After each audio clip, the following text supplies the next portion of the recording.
Welcome everyone. So, what is Ironman Triathlon? Ironman Triathlon, it's one of the world's longest and toughest endurance race. Okay. And what is ட்ரையல்தான் ட்ரையல்தான்னா என்னன்னு பார்த்தீங்கன்னா ஒரு 3 ஸ்போர்ட்டை ஒரே டைமில் ஒன்றா பண்ணுறது like swimming, cycling and running. இது மூணுத்தையும் சேர்த்து ஒன்றா பண்ணுறத ட்ரையல்தான் அப்படின்னு சொல்கிறாங்க.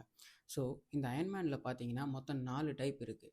One is Ironman, one is half Ironman, one is Olympic and one is sprint. And இந்த அயன்மேன்லேயே world qualifications and world championships கூட இருக்குது. ஸோ அதை பற்றி நம்ம இன்னொரு வீடியோவில் பார்க்கலாம். அயன்மேன் எப்படி ஸ்டார்ட் ஆச்சு? இன் 1978 ஹவாய் ஒரு டிபேட் ஸ்டார்ட் ஆகுது.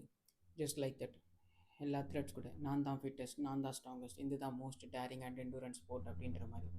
ஸ்விம்மர்ஸ் சொல்கிறாங்க நான் தான் ஃபிட்டஸ்ட், சைக்கிளிஸ்ட் சொல்கிறாங்க இல்லை எங்களுது தான் the most எண்டூரன்ஸ்னு.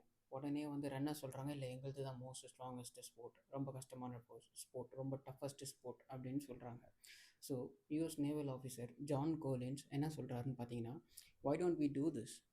Let's combine all the 3 sports and whoever finishes the first, let's call him you are an Iron Man.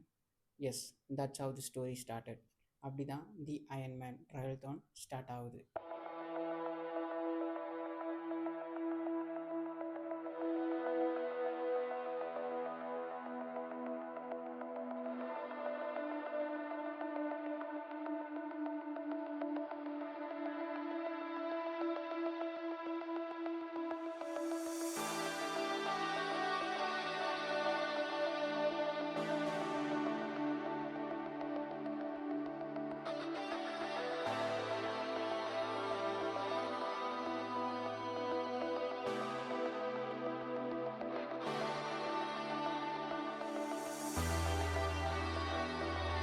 S, that's how Ironman started. இந்த வீடியோ நல்லா போச்சுன்னா டைப்ஸ் ஆஃப் அயன்மேன், அதுக்கப்புறமேட்டு world championship in Ironman, அதுக்கப்புறம் அதுக்கான qualifications எப்படி, அதை பற்றி நம்ம டீட்டெயிலாக இன்னொரு வீடியோவில் நான் போடுறேன். Thank you. See you in next video.